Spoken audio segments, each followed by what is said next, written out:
كان وقنبة أنت تقانا تقان قنبة لإله حرق بالغ سمي كان وصابكي وقنبة سابكي سي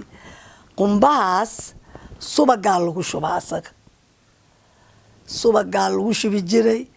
ولي اسمع الله باي وحي لو شو حرق بيكسو بنجري وقنبة hooyadan oo lagu magacaabo Sahra Sheekh Xuseen isla markaasina ku nool magaalada Muqdisho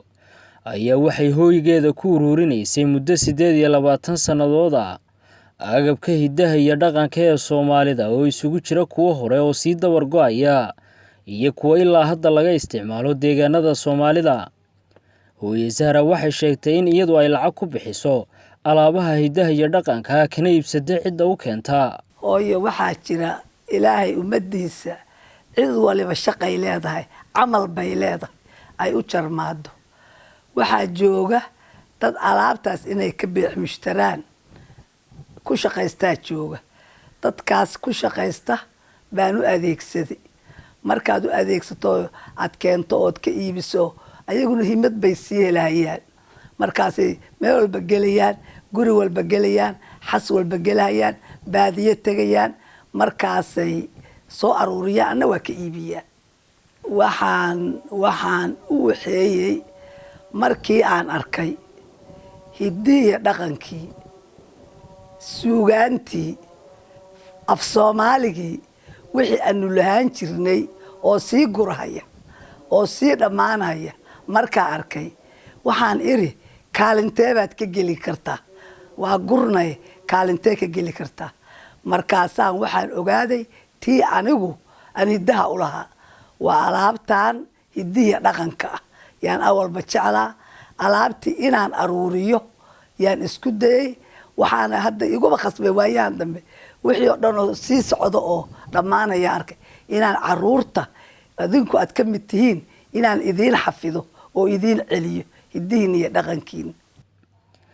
dhalinyarada Soomaalida ah ayay hooyo Sahra waxay kula dardaarantay inay hidaha iyo dhaqankooda ku adkaadaan bartaana waxaanay hadda qorsheynaysaa inay dhawaan soo bandhigto buug ay ku sawiran yihiin dhammaan agabka goobta yaala iyo mid kasta wixii uu qaban jiray kaasoo in muddo ah ay ku hawlanayd kataalooga weyn oo qurux badan inaan ka sameeyaan rabaa kataalooga way waxa dhalinyarada anfacaya hadda waa la keenayaa mar dhow kataaloogiyo oo aan soo suubiyo insha Allah haddaydnaan dhaqankiina adkaysan ee aad dadka aad la joogtaan aad ku milantaan aad sidooda u fakartaan sidooda u labisataan sidooda u dhaqantaan waxaad tihiin dad qaawan oo meelay ka yimaadeen aan la aqoonin cishada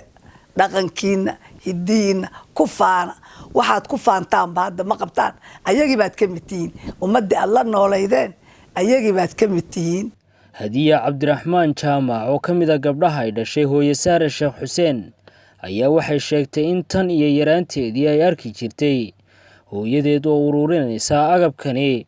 iyada qudheeduna ay ka baratay agabka hidaha iyo dhaqanka ah oo qaarkood aanay waxaan ku soo aniga shakhsiyan aan ku soo barbaaray intii aqligayga aan lahaa waxaan xasuustaa hooyo oo mar walba dhaqanka Soomaaliga mar walba ayideysa mar walba horumarinaysa dadka u sharxeyso Soomaali ajnabiba ah haddayna joogno Soomaali gudaheeda ama haddayna joogno dalka banaankiisa hooyaday waa dadka farqutiriska oo Soomaaliya maanta runtii aan oran karo aad u fahansan una dareensan qiimeeyana hidihi dhaqankeena.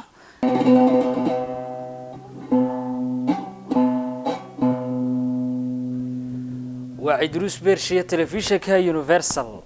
Muqdisho.